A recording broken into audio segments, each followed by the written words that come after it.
اعوذ باللہ من الشیطان اللعین الرجیم بسم اللہ الرحمن الرحیم الحمد للہ رب العالمین والصلاة والسلام علی خیر خلقہ محمد وآلہ الطیبین الطاہرین واللعن الابدی علی اعدائهم اجمعین۔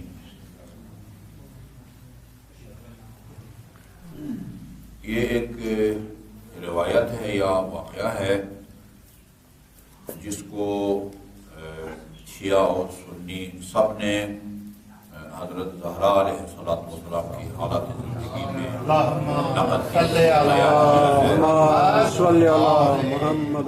یہ اہل سنت کی کتاب ہے۔ روا ابو داود عن ابن ثمامہ، ابو داود ابن ثمامہ سے اس روایت کو نقل کرتے ہیں۔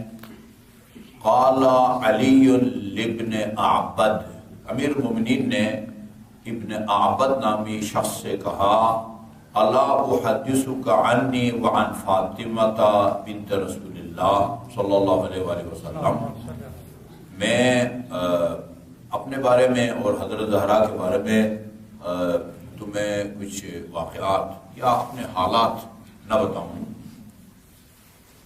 اور پھر فرمایا وَكَانَتْ أَحَبَّ أَهْلِهِ إِلَيْهِ وَكَانَتْ عِنْدِي، اور یہ حضرت زہرا تمام اہل خانہ میں سب سے زیادہ حضرت رسول اکرم صلی اللہ علیہ وسلم کو زیادہ محبت کرتے تھے، آپ زیادہ محبوب تھی۔ فَجَرَّتْ بِالرَّحِ حَتَّى أَثَّرَتْ بِيَدِهَا، یعنی اس کثرت سے آپ نے وہ جو ہے نا وہ چکی چلائی ہے کہ اس کا آپ کے ہاتھ پر اثر ظاہر ہوا ہے۔ میں کل فاطمہ بن الباہلی اللحد جنہوں نے لکھی ہے، وہ سید کاظم قزوینی نے جو روایت نقل کی ہے اس میں عربی کا ایک لفظ استعمال ہوا ہے، میں ڈکشنری میں دیکھا، اس معنی لکھا ہے کہ یعنی جلد کے نیچے خون اور پیپ کا جمع ہو جانا۔ اس کثرت سے جو ہے نا وہ آپ نے وہ چکی چلائی ہے۔ وَاسْتَقَتْ بِالْقِرْبَ حَتَّى أَثَّرَتْ فِي نَحْرِهَا، اور یعنی مشکیزے میں وہ یعنی اس کثرت سے وہ پانی لاتی رہی ہیں کہ آپ کی گردن کے اوپر اس کا جو ہے نا وہ بند کا یا اس کا وہ نشان پڑ گیا ہے۔ قَمَّتِ الْبَيْتَ حَتَّى اغْبَرَتْ ثِيَابِهَا، اور گھر میں جھاڑو دے دے کے آپ کے کپڑے غبارآلود ہو گئے ہیں۔ اور وَأَوْقَدَتِ الْقِدْرَ حَتَّى دَكَنَتْ ثِيَابُهَا وَأَصَابَهَا مِنْ ذَلِكَ ضَرْبٌ شَدِيدٌ، اور پھر یہ آج کی طرح وہ گیس ہیٹر یا بجلی کے ہیٹر تو نہیں تھا، ابھی بہت سارے علاقوں میں لکڑی استعمال کرتے ہیں، اور قدر دیگچی کو کہتے ہیں، اور وہ دیگچی اس کے نیچے سالن وغیرہ پکاتے وقت اس کثرت سے وہ لکڑیاں استعمال کرتی رہی ہیں کہ کپڑے آپ کے سیاہ ہو گئے ہیں۔ فَسَمِعْنَا أَنَّ رَقِيقًا أُتِيَ بِهِمْ النَّبِيَّ صلی اللہ علیہ وسلم، ہمیں پتہ چلا کہ کچھ غلام جو ہے نا وہ لائے گئے ہیں، یعنی کسی جنگ میں کوئی قیدی بنایا گیا ہے اور ان کو ظاہر ہے وہ سارا مال غنیمت رسول خدا صلی اللہ علیہ وسلم کے پاس آتا تھا، ہمیں پتہ چلا کہ کچھ غلام جو ہے نا وہ لائے گئے ہیں۔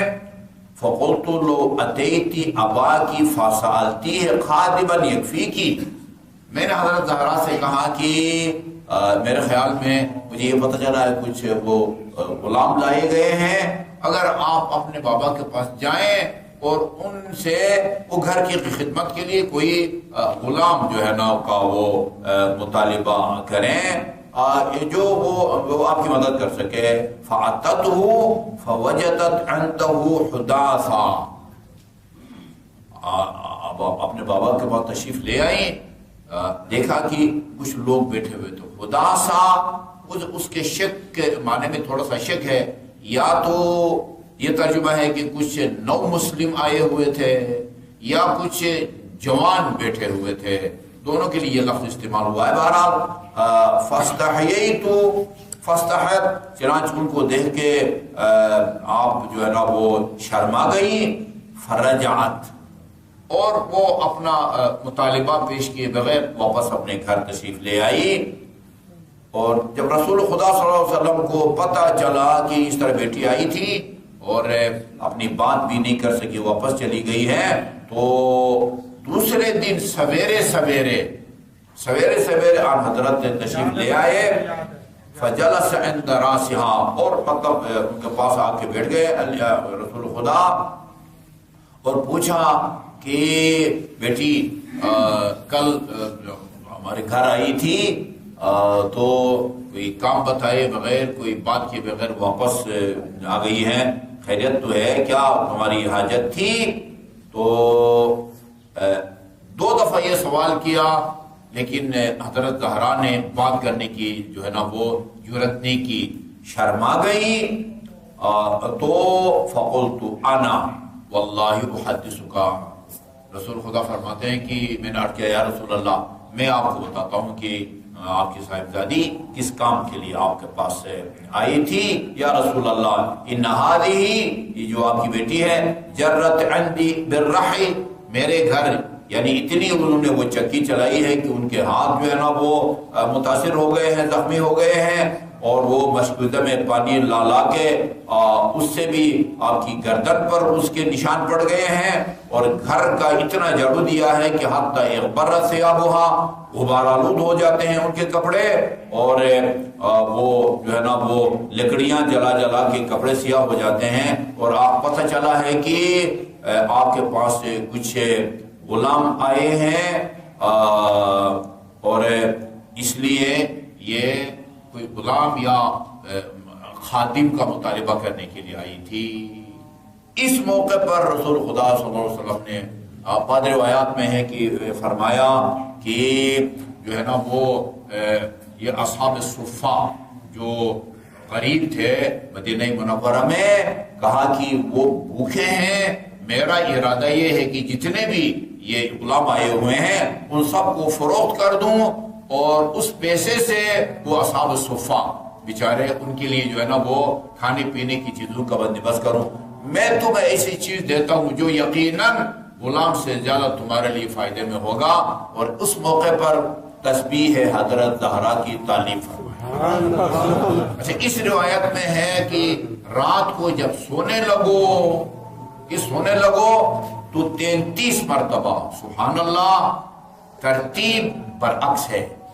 یعنی نماز میں ہم پہلے اللہ اکبر پڑھتے ہیں، پھر الحمدللہ، اور آخر میں سبحان اللہ. سوتے وقت جب آپ اپنے لیٹ جائیں اپنے بستر کے اوپر تو 33 دفعہ سبحان اللہ، 33 دفعہ الحمدللہ، اور 34 دفعہ اللہ اکبر پڑھیں.